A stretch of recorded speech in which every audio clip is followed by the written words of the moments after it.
de um irmão, de uma irmã, escreveu muito sobre oração, quando disse assim, que a oração coletiva é a oração de concordância referida por Jesus, multiplicada. Achei interessante essa dissertação que ela fez. Em Mateus 18, versos 19 e 20, Jesus fala da oração em concordância, né, que devemos praticar. Ela disse, oração coletiva é oração de concordância multiplicada, porque tem mais irmãos juntos, né? Multiplicada, potencializada, oração coletiva. E creio que o nosso melhor exemplo, a melhor referência para essa prática é a vida de oração da primeira igreja em Jerusalém. E como nós já nos referimos anteriormente, constituiu essa prática um dos 4 pilares da fé e do estilo de vida dos discípulos, baseadas na perseverança. Eu acho que essa palavra, alguém disse assim, a perseverança era o combustível dessa prática. Eles perseveravam nessas 4 coisas aí, amados. Perseveravam, era como se fosse o combustível que alimentava a prática. A comunhão, a doutrina na comunhão, no partir do pão e nas orações. Perseveravam. Era algo contínuo. E quando lemos o livro dos Atos,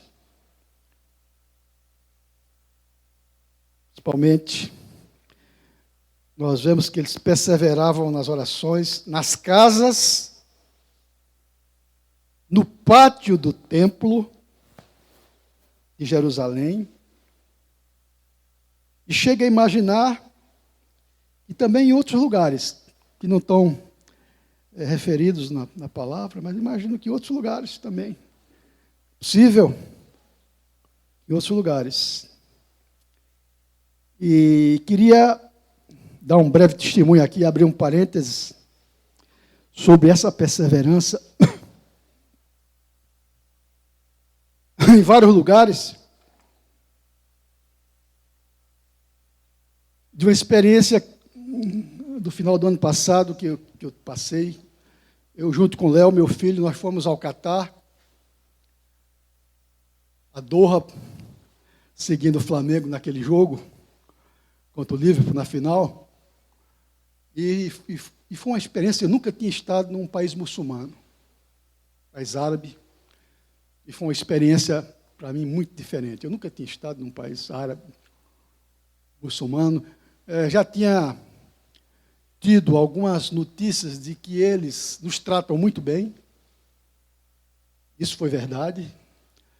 Nos trataram muito bem. A partir do hotel, de colocarmos os pés no hotel, eles nos trataram de uma forma, não só pelaquela deficiência motora de Léo, que vocês conhecem, mas não queriam deixar a gente pegar nem na bolsa de mão, não, e no tratamento depois nos dias. Então, foram muito bem tratados por eles.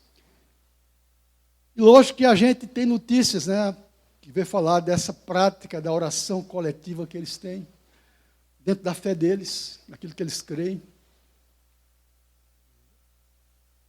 E a gente pôde constatar isso, queridos. Olha, no shopping center, o maior shopping center de Doha, tem um espaço para oração. As 5 vezes de oração por dia que eles praticam. No mercado principal da cidade, que é um mercado imenso, imenso mercado, local visitado por todo turista, todo mundo que vai a Doha visita esse mercado. Lá para tanto, nos deparamos com um local para oração. No estádio de futebol, na arena dele lá, Tem um local, nós passamos lá, entrando no estádio, estavam lá orando, no período da tarde. Tá? Fora toda aquela conclamação que eles fazem nas mesquitas, a cidade é cheia de mesquitas, e as 5 vezes por dia, aquele líder espiritual, ele chama de muazim, conclama toda a comunidade a orar, a se prostrar diante do Deus que eles creem, em oração.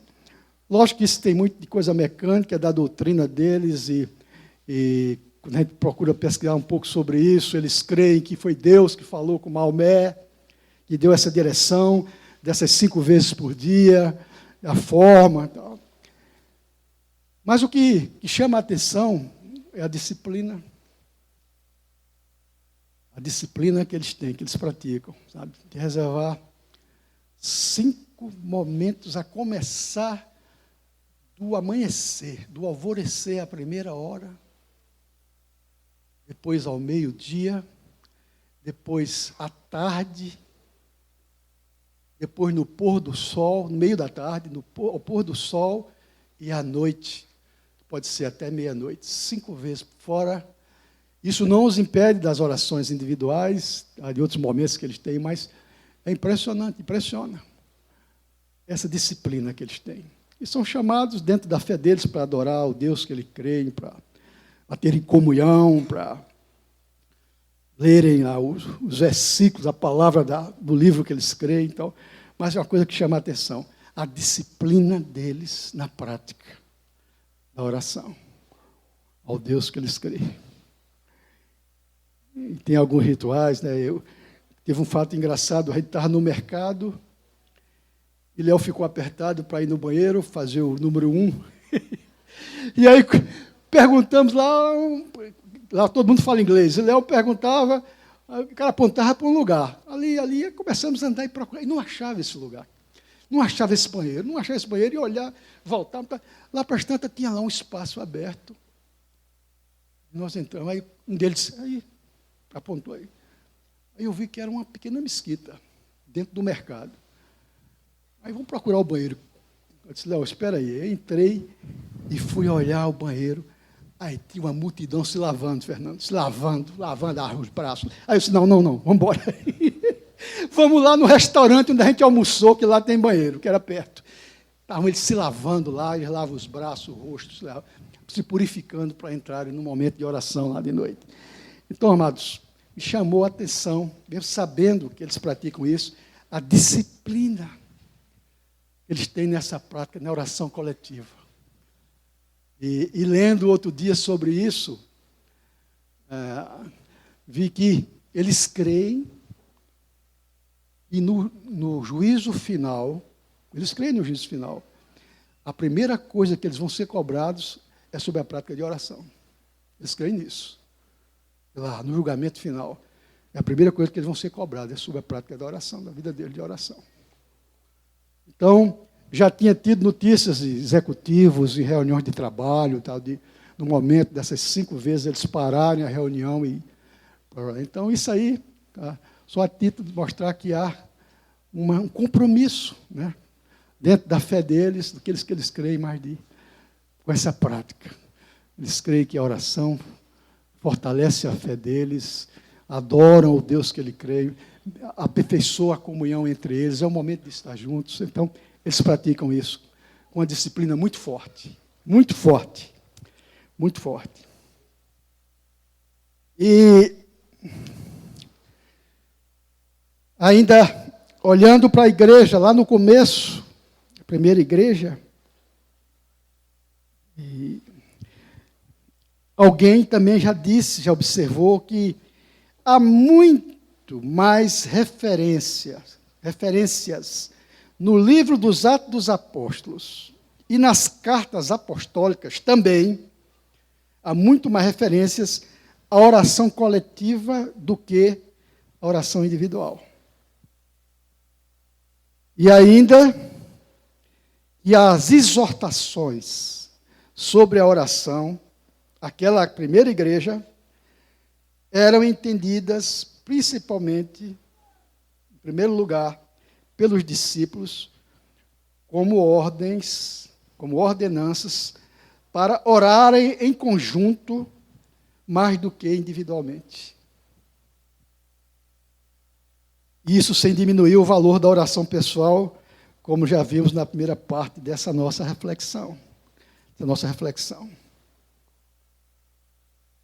E ao lermos e meditarmos sobre os escritos dos 2 primeiros capítulos do livro de Atos dos Apóstolos, nós cremos que para que Deus faça acontecer o que ocorreu em Atos capítulo 2, precisamos passar primeiro pelo ocorrido em Atos capítulo 1.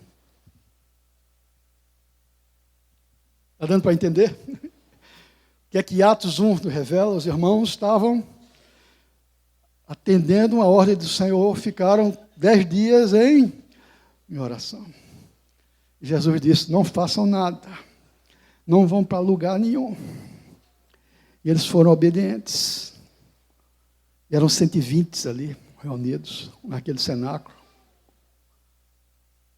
E aí veio o dia de Pentecostes, a promessa do Pai, do Espírito se derramou. E sabemos toda essa história. E os encheu com o Espírito Santo. Revestiu de poder para anunciar o Evangelho, para propagar o Evangelho. Então, para que aconteça, Atos 2, é preciso passarmos primeiro por Atos 1. E, pelo visto, essa tem sido a experiência da igreja ao longo do tempo.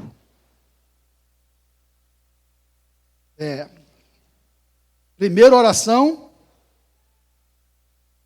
e em seguida, depois, enchimento e poder do Espírito Santo, nessa sequência. Mas eu diria ainda o seguinte, que muito embora saibamos também que quanto mais nos enchemos do Espírito, mais a prática da oração se faz presente nas nossas vidas. Vocês creem nisso? Amém?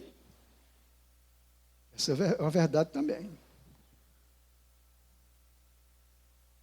Numa aparente via de mão dupla. Ou seja, oramos, nos enchemos do Espírito, revestimos do poder do Espírito, e aí oramos mais. Oramos mais, voltamos a orar. E sobre isso, eu ainda hoje me lembro com muita clareza e alegria o zelo pela oração, o gosto pela oração, na minha experiência com o batismo com o Espírito Santo, do batismo com o Espírito Santo.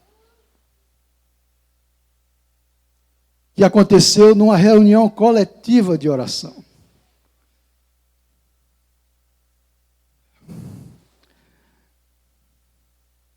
Aqui eu não podia deixar de me lembrar do nosso irmão Aloysio Figueiredo, que estava junto comigo. Eu acho que ele gostaria muito de estar aqui, ouvindo tudo isso aqui que nós estamos falando hoje. Ele ia se deliciar com tudo isso, porque ele gostava muito de ouvir sobre oração.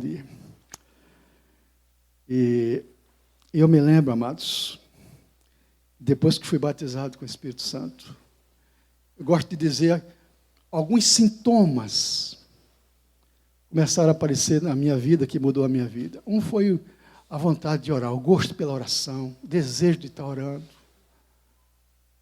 O outro foi um renovo no espírito de adoração, de louvor e adoração.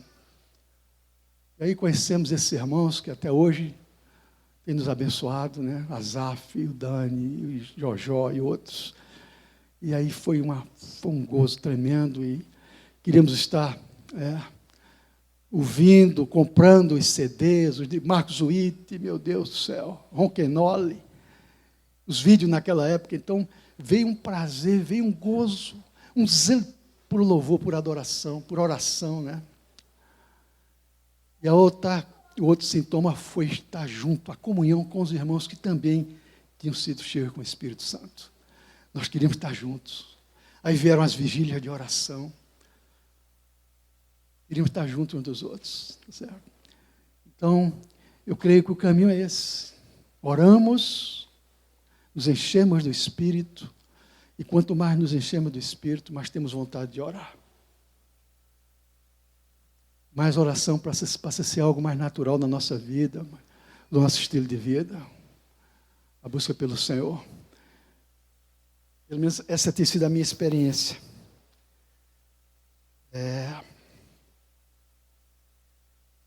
E a prática da oração coletiva na vida normal da primeira igreja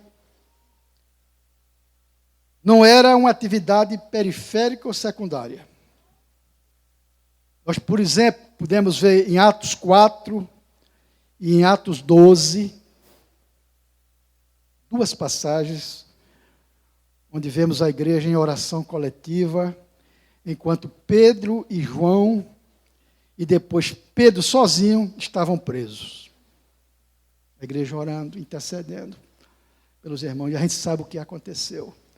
Não temos tempo aqui para ver os versículos correspondentes, mas já sabemos, conhecemos essa história. A igreja em oração ali.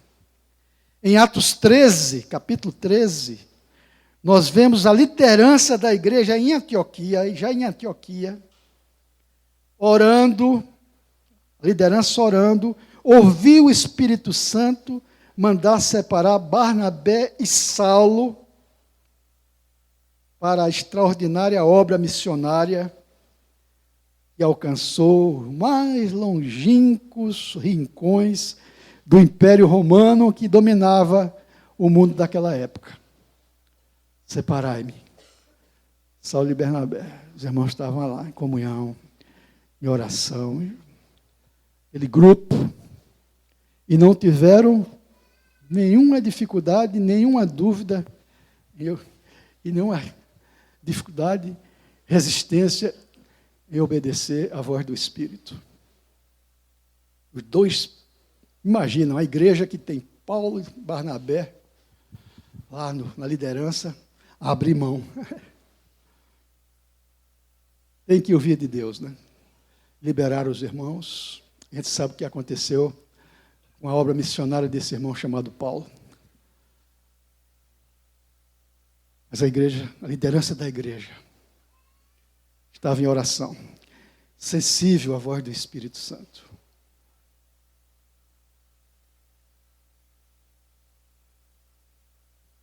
E se continuamos lendo os Atos, depois as cartas apostólicas, né? Por exemplo, a vida, uma vez tive o desejo de pesquisar um pouco sobre a vida de oração de Paulo apóstolo, até ministrei uma vez para a igreja lá. Impressionado, amado, como aquele irmão orava. Como Paulo orava, era um homem de oração. Impressionado, foi pesquisando, carta a carta, em vários momentos da vida dele, era um homem de oração intensa, tá? No meio das lutas, dificuldades, mas também das vitórias. Mas Paulo não abriu mão da oração, seja a oração pessoal, mas também está orando junto com os irmãos da equipe apostólica. Fiquei impressionado.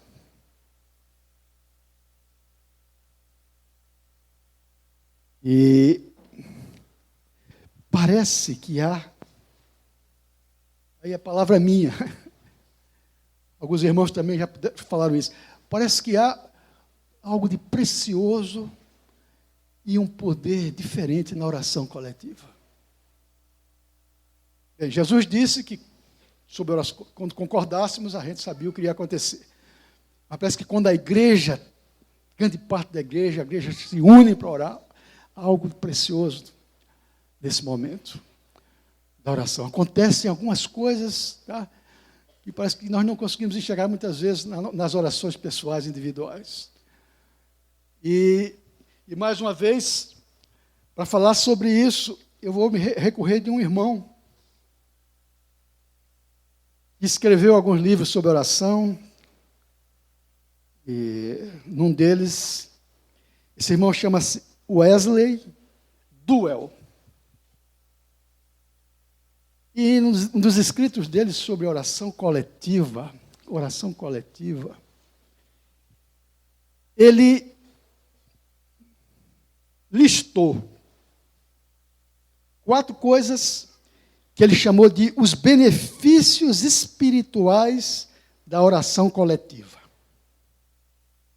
Benefícios espirituais da oração coletiva. E eu vou tentar ser fiel aqui ao que ele escreveu. E vejam que interessante, amados.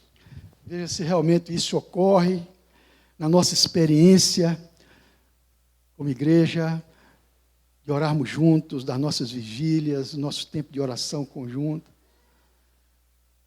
O primeiro benefício que ele identifica é que quando a igreja ora em conjunto, de forma coletiva, o espírito de oração é aprofundado na vida da igreja. O espírito de oração é aprofundado na vida da igreja. Ele diz sobre isso: quando um cristão ora no Espírito, o fogo santo de Deus e a paixão pela oração operam mais profundamente nos demais que estão em concordância.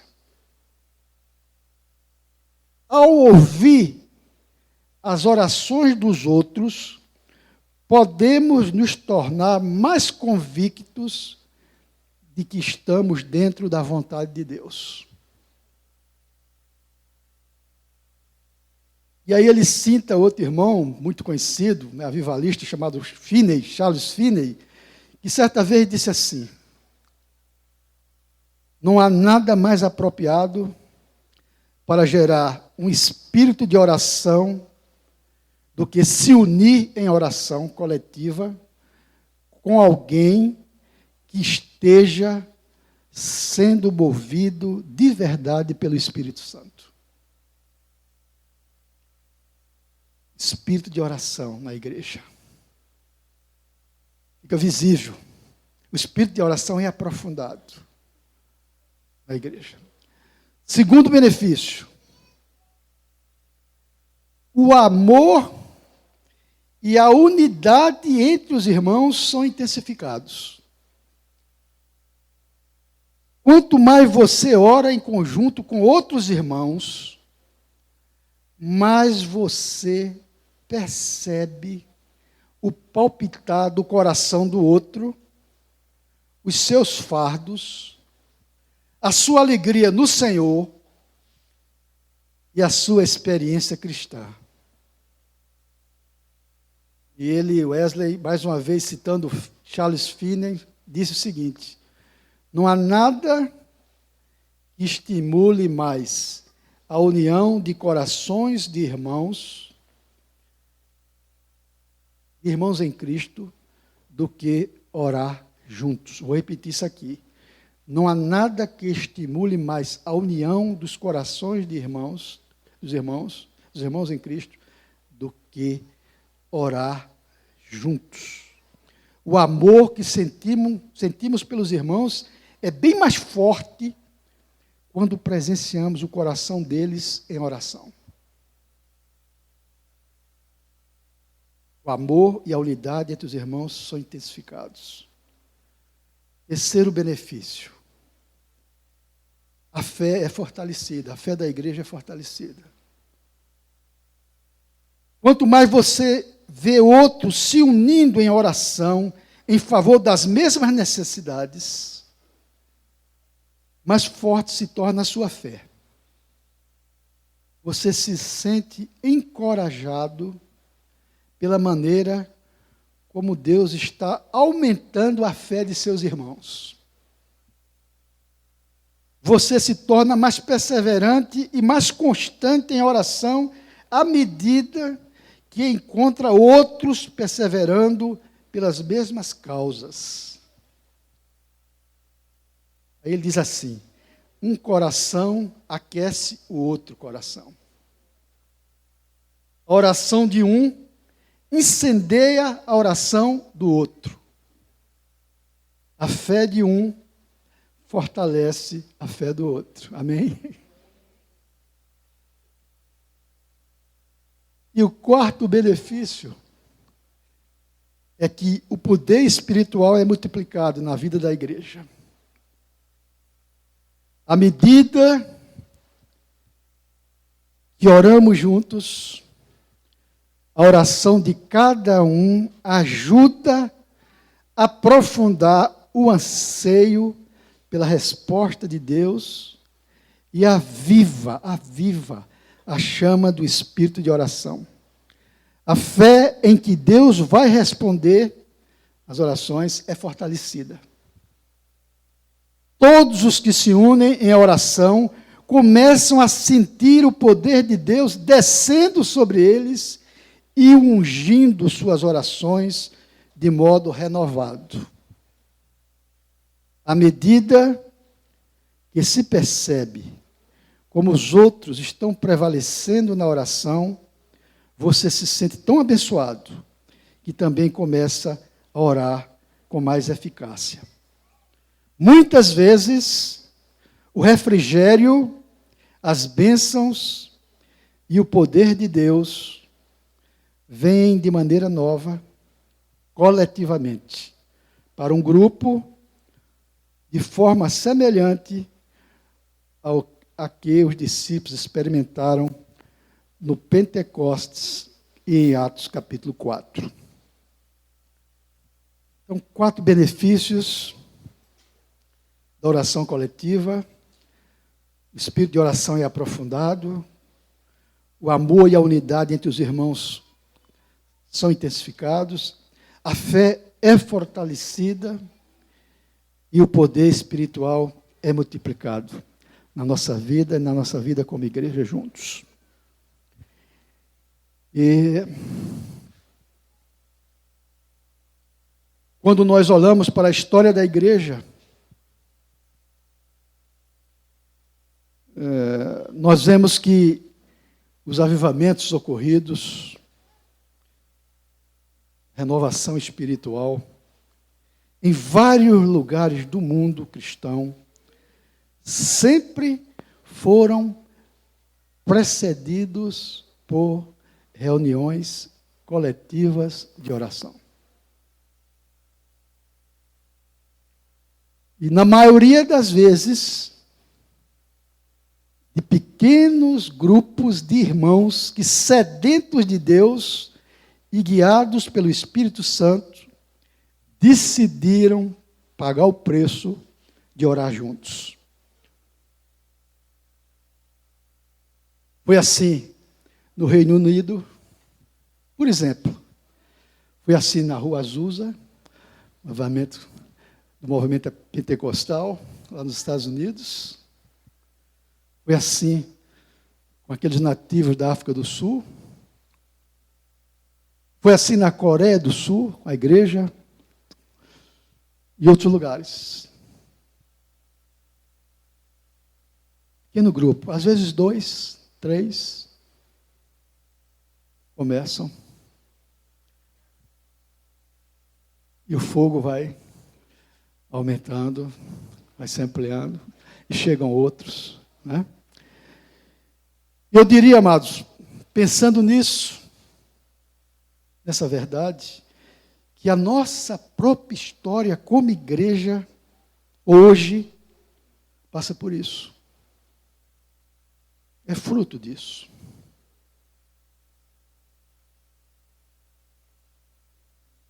É fruto da experiência, ou passa pela experiência, de alguns poucos irmãos que um dia, movidos pelo Espírito Santo, decidiram orar juntos. Orar juntos. E aqui não podíamos deixar de lembrar da renovação espiritual, porque passaram as igrejas em Buenos Aires e em Porto Alegre, na década de 1970. E pela graça de Deus, chegou a nós tempos depois. Amém? E quando vemos esses irmãos contarem toda essa experiência, né, lá na Argentina, depois, poucos anos depois, em Porto Alegre, os irmãos contando como começaram lá na Argentina, por exemplo, na casa de um irmão, que era um alto executivo da Coca-Cola, e começaram a se reunir, pastores de denominações diferentes, começaram numa reunião de oração, e perseveraram nessa reunião, e o Senhor começou a batizar no Espírito Santo, todos eles. Aí, daqui a pouco, encheu-se aquela casa, já não cabia mais naquela casa, tiveram que depois alugar um espaço, e daí começa toda a história, como é que o Senhor o reuniu a viver uma nova vida como Igreja de Jesus, a partir de um pequeno grupo de pastores denominacionais que resolveram orar de forma conjunta em determinado lugar. Em Porto Alegre também não foi diferente, né? Lá na igreja metodista, lá com Erasmo, Moisés, e a gente sabe a história, grupo de jovens, e o Senhor renovou a igreja. E aqui também, em Recife, muitos irmãos de nossa comunhão mais próxima tiveram o coração incendiado pelo fogo divino e foram batizados do Espírito Santo em reuniões de oração coletivas nas casas. E foram renovados para uma nova vida como igreja do Senhor.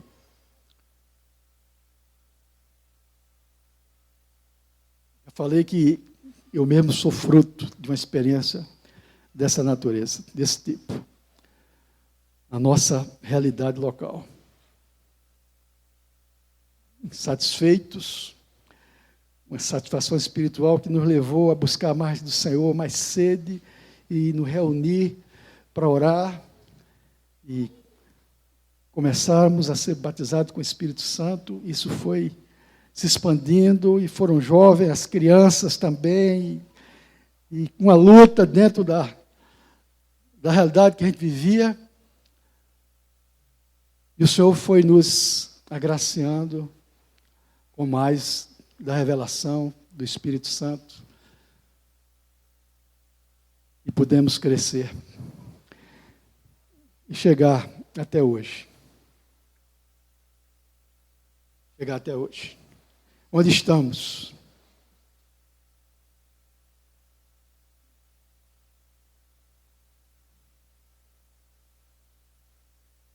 Mas diante de tudo isso,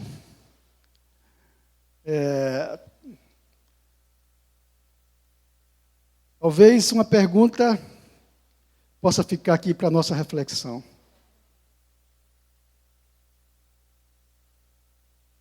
Seria: como estamos nós, como igreja hoje, na prática desse tipo de oração? A oração coletiva ou conjunta, como queiram chamar. Como estamos? Um irmão chamado R.A. Torrey disse certa vez que a reunião de oração coletiva deveria ser a reunião mais importante da igreja. Deveria ser a reunião mais importante da igreja. Reunião de oração coletiva. Será que ele teve razão em dizer isto?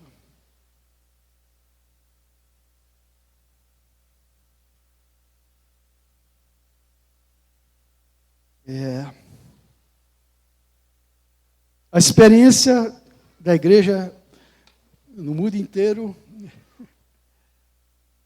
é que a igreja ora pouco, né? Coletivamente também. Ora pouco.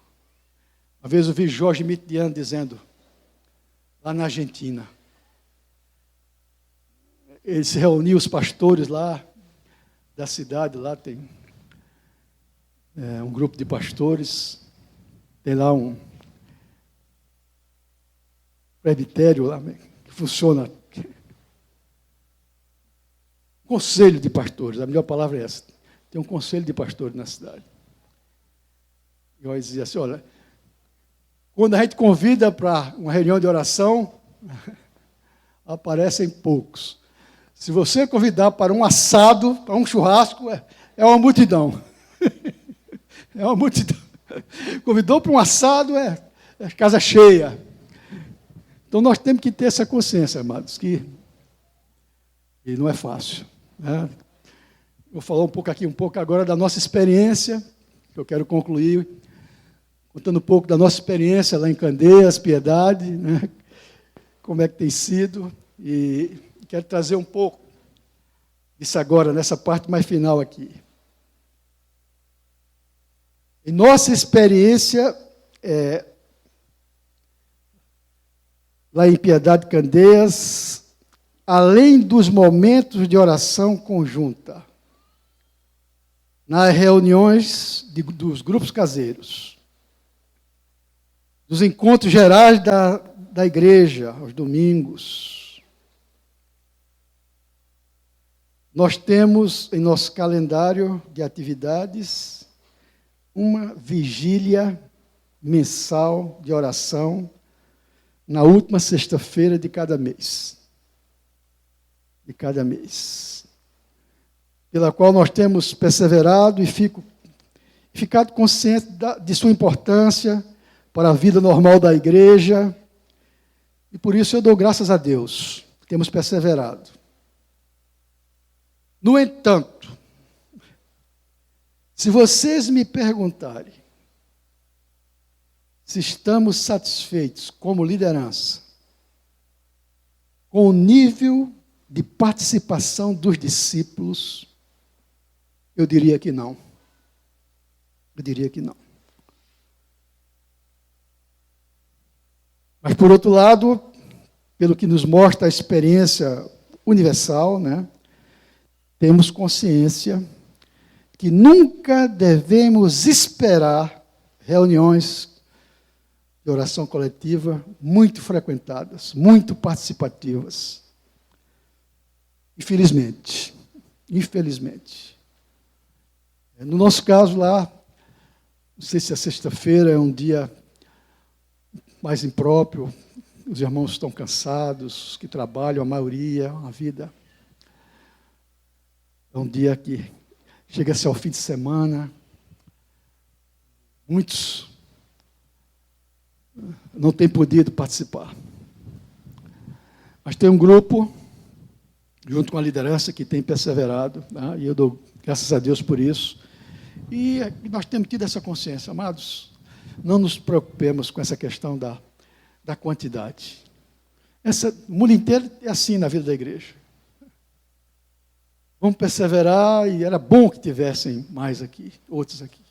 Vamos orar por a igreja toda, e o Senhor é soberano, Ele tem o seu tempo, e vamos continuar perseverando, e é assim que nós temos feito. Agora,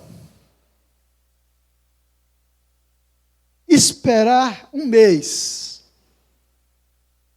para que juntos e só uma pequena parte da igreja estivesse orando por necessidades e alvos comuns de nossa caminhada, era algo que inquietava no espírito a mim e ao meu companheiro de presbitério, o Anderson. Confesso que eu sempre achei pouco, muito pouco, uma vez por mês.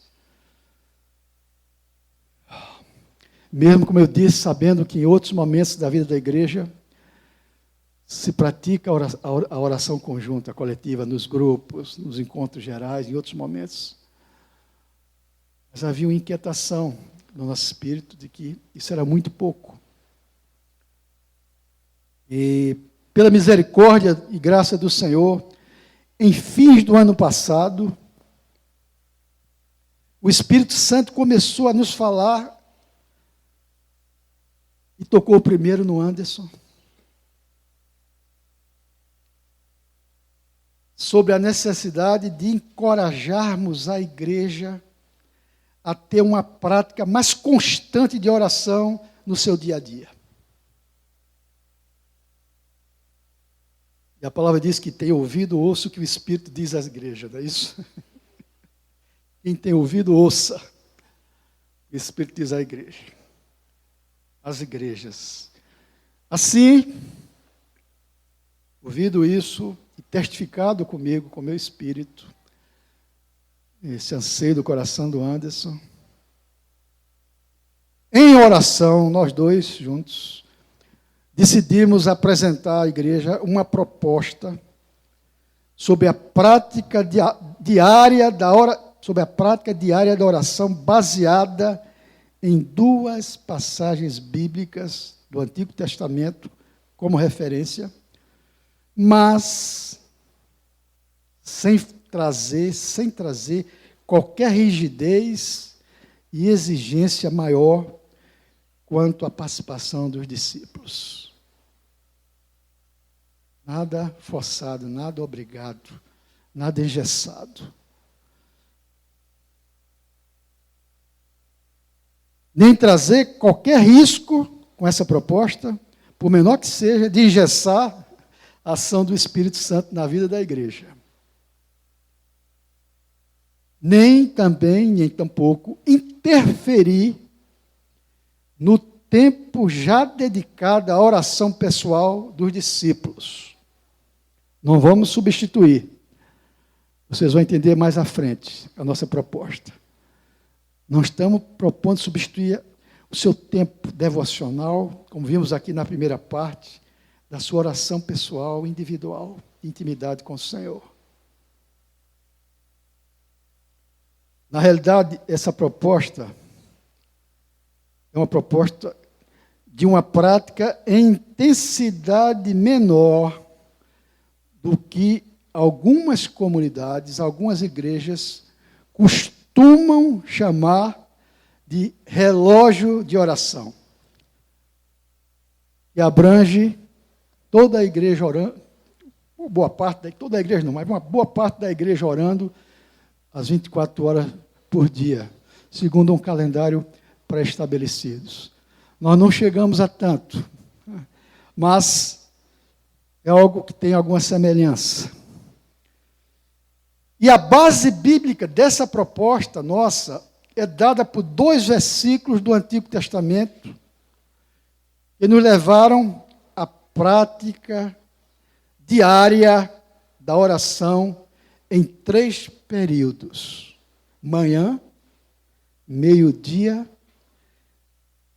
e à tarde, conforme o que está descrito no Salmo 55, verso 17, e no livro de Daniel, capítulo 6, verso 10.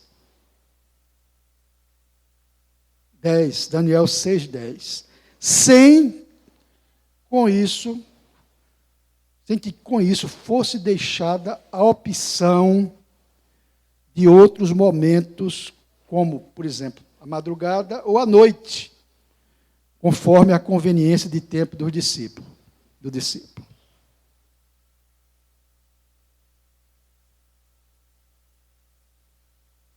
De outro lado, nessa proposta, buscamos concentrar o foco das orações da igreja em 3 alvos principais, que no futuro poderão ser ampliados conforme o Senhor nos for dando uma porção maior de fé e recebamos mais da direção do Espírito Santo.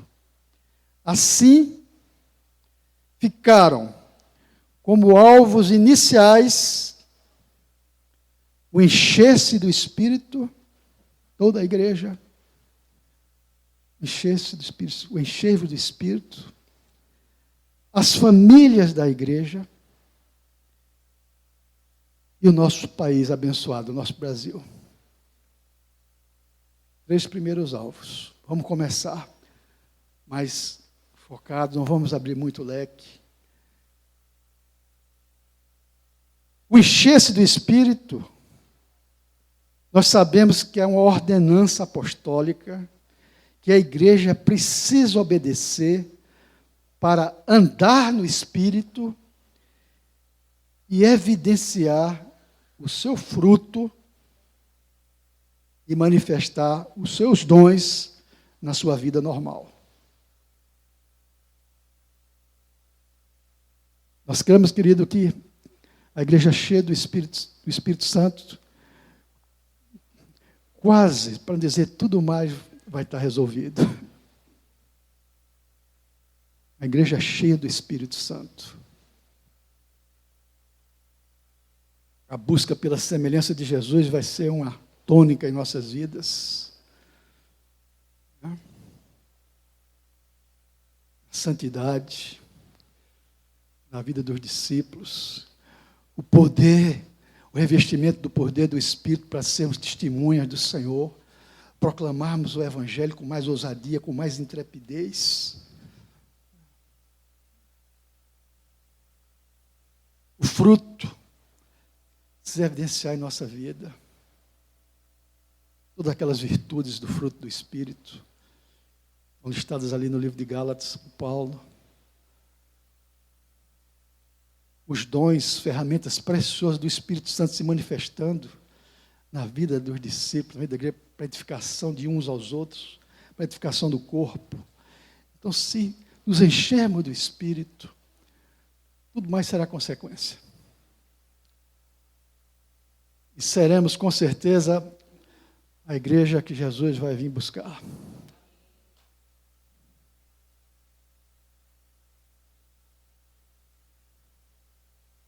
A família, por que orar pela família?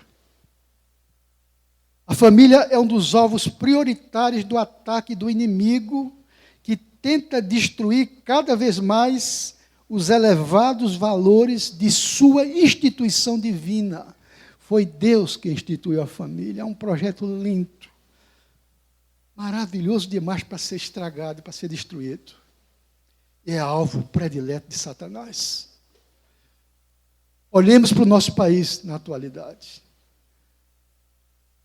Como isso está sendo visível, presente. Né?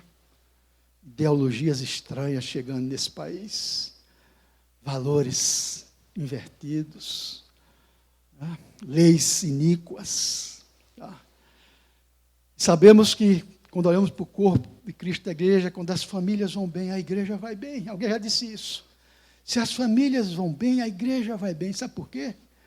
Porque a primeira igreja é aquela que vive em nossa casa. Primeira igreja é aquela que vive em nossa casa. Nós temos a igreja que se reúne na nossa casa, os grupos caseiros, mas temos a igreja que vive na nossa casa. Nós, os filhos, a esposa, são os nossos primeiros discípulos, nós como cabeça da esposa, sacerdote dos nossos lares, como homens, nossa função sacerdotal. Então, se a família vai bem, a igreja vai bem, irá bem, porque é uma extensão, é uma expressão, na realidade, da igreja. A primeira expressão é a igreja que vive na minha casa e na sua casa. Então, temos que orar pelas famílias, relacionamentos conjugais, finanças domésticas, obediência dos filhos aos pais, comportamento dos pais em relação aos filhos e tantas outras questões familiares envolvidas que chegam até nós. Então, colocamos as famílias da igreja e, inclusive, os familiares, os membros da família que ainda não se entregaram ao Senhor, que ainda não se converteram, que ainda não estão debaixo do senhorio de Jesus. Então, estamos orando com esse alvo pelas famílias da igreja. Recebemos isso como uma prioridade. Amém? E o terceiro alvo é a nossa nação.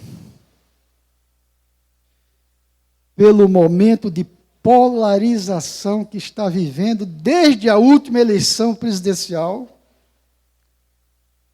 e também pela ordenança bíblica da oração, pelas autoridades constituídas, para que tenhamos vida tranquila e mansa. Amém? Precisamos orar pelo Brasil, amados. No período da eleição presidencial, oramos muito. E depois que saiu o resultado, eu disse para os irmãos lá, amado, agora temos que orar para que Deus dê sabedoria ao nosso presidente. Sabedoria do alto ao nosso presidente. Ele precisa de sabedoria. A começar pelo que fala, como se expressa, mas também pela equipe que ele vai escolher para governar, as escolhas, o relacionamento dele com os outros poderes, com o Congresso, com o Poder Judiciário. Amados, precisamos orar pelo Brasil. O Brasil está vivendo um momento de muita polarização, a gente sabe disso. E tem sido uma luta, já temos alguns ganhos nesse primeiro ano, mas tem muitos desafios ainda. Muitos desafios. O Brasil precisa, a igreja precisa orar pela nação, se humilhar, se arrepender, jejuar, orar, interceder por esse país do Brasil. E nós tínhamos assumido um compromisso lá, desde a eleição, de continuarmos orando pelo Brasil, pela nossa nação.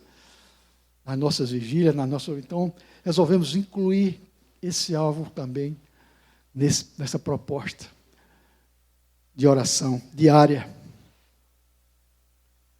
E essas foram as nossas motivações para definir essas escolhas desses 3 alvos, amados. E são alvos iniciais, como eu já disse. E a adesão da igreja permitiu a formação de 3 grupos distribuídos nos 3 alvos e períodos sugeridos, manhã, meio-dia e tarde, que acabaram tornando-se 4, pela inserção de outro grupo no período da noite, atendendo à conveniência de alguns discípulos. Alguns irmãos disseram, olha, para mim nem manhã, nem meio-dia, nem à tarde, agora à noite eu posso, lógico. Acabou se formando um grupo que está também intercedendo junto por esses 3 alvos no período noturno, período da noite. Amém? Eu creio, eu disse que nós temos que partir para essa santa aventura só com a expectativa no Senhor. Crendo que quando Deus ora, quando a igreja ora, Deus opera maravilhas. Deus responde às nossas orações. Quando a igreja ora, ela acaba se surpreendendo. Coisas invisíveis começam a aparecer, começam a se tornar visíveis. Coisas que nós nunca vivemos começam a aparecer de repente, quando a igreja ora. Então, a nossa única expectativa é nisto, que Deus vai fazer coisas maravilhosas na nossa vida. Deus vai fazer maravilha, não tenho nenhuma dúvida quanto a isso. Se formos perseverantes, coisas que nós nunca vimos vão acontecer lá conosco. Eu tenho absoluta certeza, e essa é a nossa expectativa do Senhor. Como Ele vai fazer, em que tempo vai fazer, isso é com o Senhor. Eu creio que Ele vai responder às nossas orações.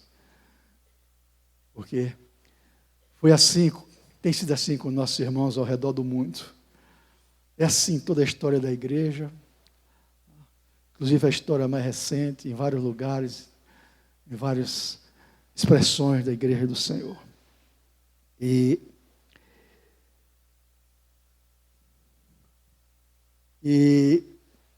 essa proposta, e eu quero terminar,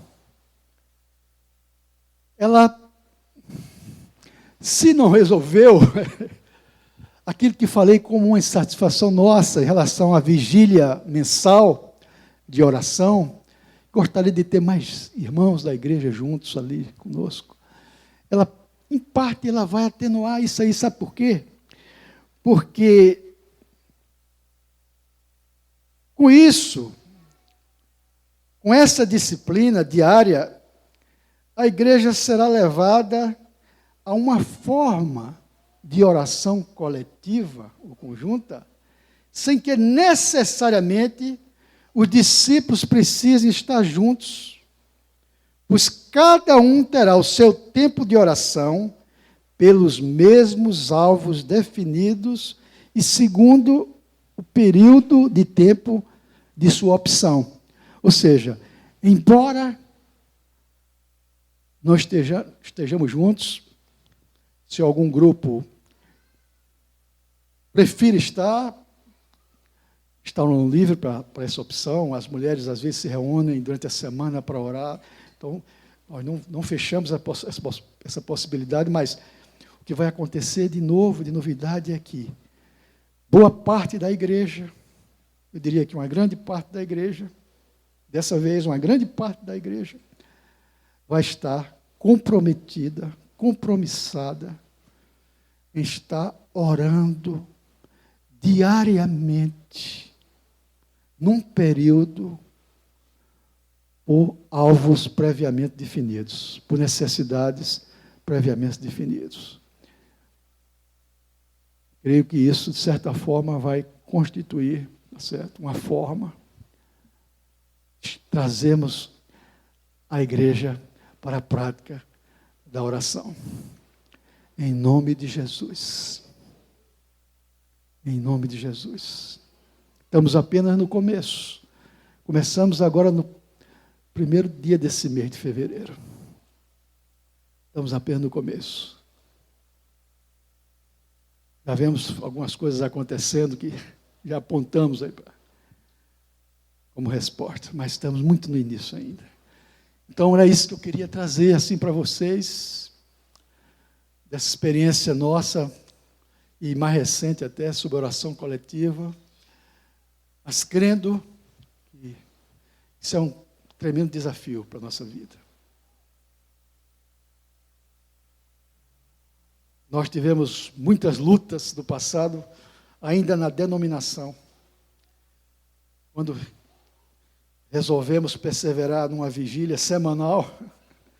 Eu me lembro das dificuldades que eram apresentadas. Às vezes chegávamos lá no local, abriram lá o salão, o prédio lá, o espaço para essa reunião, colocaram no calendário oficial da igreja, e quando chegávamos lá, os irmãos que estavam... Aí tinha outras atividades, tinha um casamento, tinha não sei o que, e a gente ficava... A Luísa ficava transtornado. Calma, irmão. A Luísa ficava transtornado. Calma, deixa eu terminar, a gente começa um pouquinho mais tarde.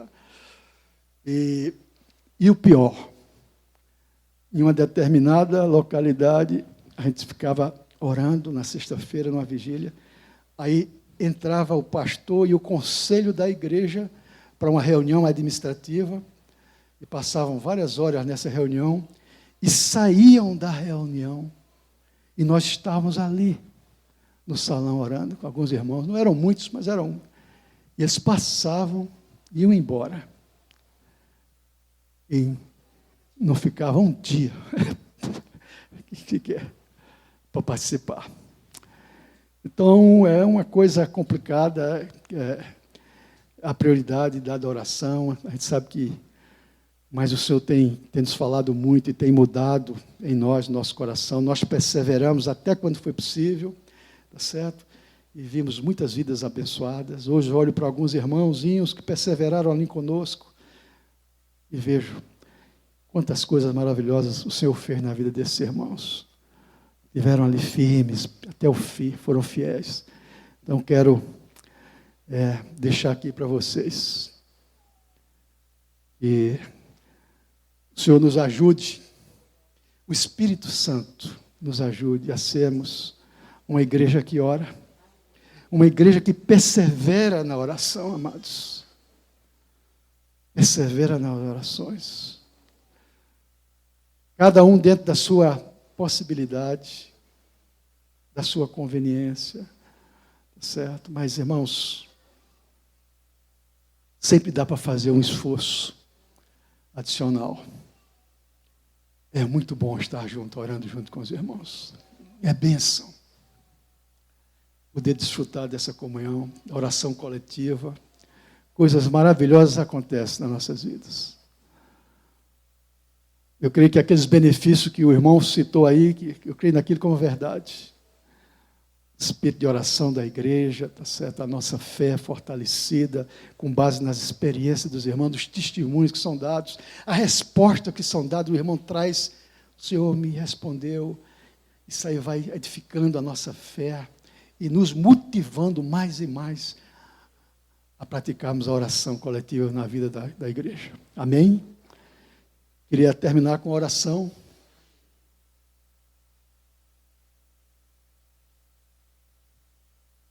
Obrigado, Senhor, por essa oportunidade de poder repartir com meus irmãos e irmãs nessa manhã esse assunto tão importante para a vida da tua igreja, Jesus. Tenho revelado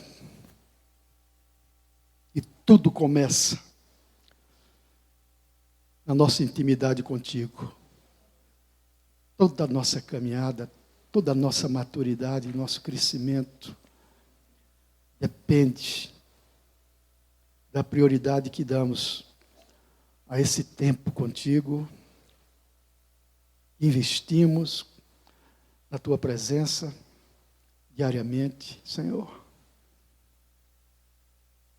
Mas também quando nos reunimos como parte da tua igreja, na oração conjunta, na oração de concordância coletiva. Sabemos que isso é muito precioso e precisamos praticar mais. Precisamos praticar mais. Temos lutas, temos dificuldades, mas sempre podemos fazer algo mais, Senhor. O Espírito Santo, o nosso ajudador de todas as horas, de todos os momentos, o nosso mestre por excelência, nos ensine o como fazer. Nos mostra, nos revela, para sermos mais efetivos na vida de oração. Nós cremos que essa disciplina espiritual, Senhor, é parte importante da vida normal da igreja. E nós não podemos dispensá-la. Abrimos mão, Senhor. Porque és tu mesmo que desejas e nos pede. Por isso, eu oro pela igreja em Olinda, do Janga, em Pau Amarelo, Candeias, Piedade. Senhor, nesse tempo aqui, outros irmãos, Senhor, nos ensina a orar como convém. Espírito Santo de Deus, nos ensina a orar como convém. Como te agrada, Senhor. Agrada o teu coração. Mostra-nos, revela-nos, Senhor. Abre os nossos olhos para enxergar a bênção, os benefícios da oração, seja ela pessoal ou coletiva, como prática de vida nossa. Eu oro no nome de Jesus. Muito obrigado, queridos, pela paciência de vocês. Mais uma vez eu quero dizer que me senti privilegiado de estar aqui, podendo repartir essas palavras com vocês, tá certo? Porque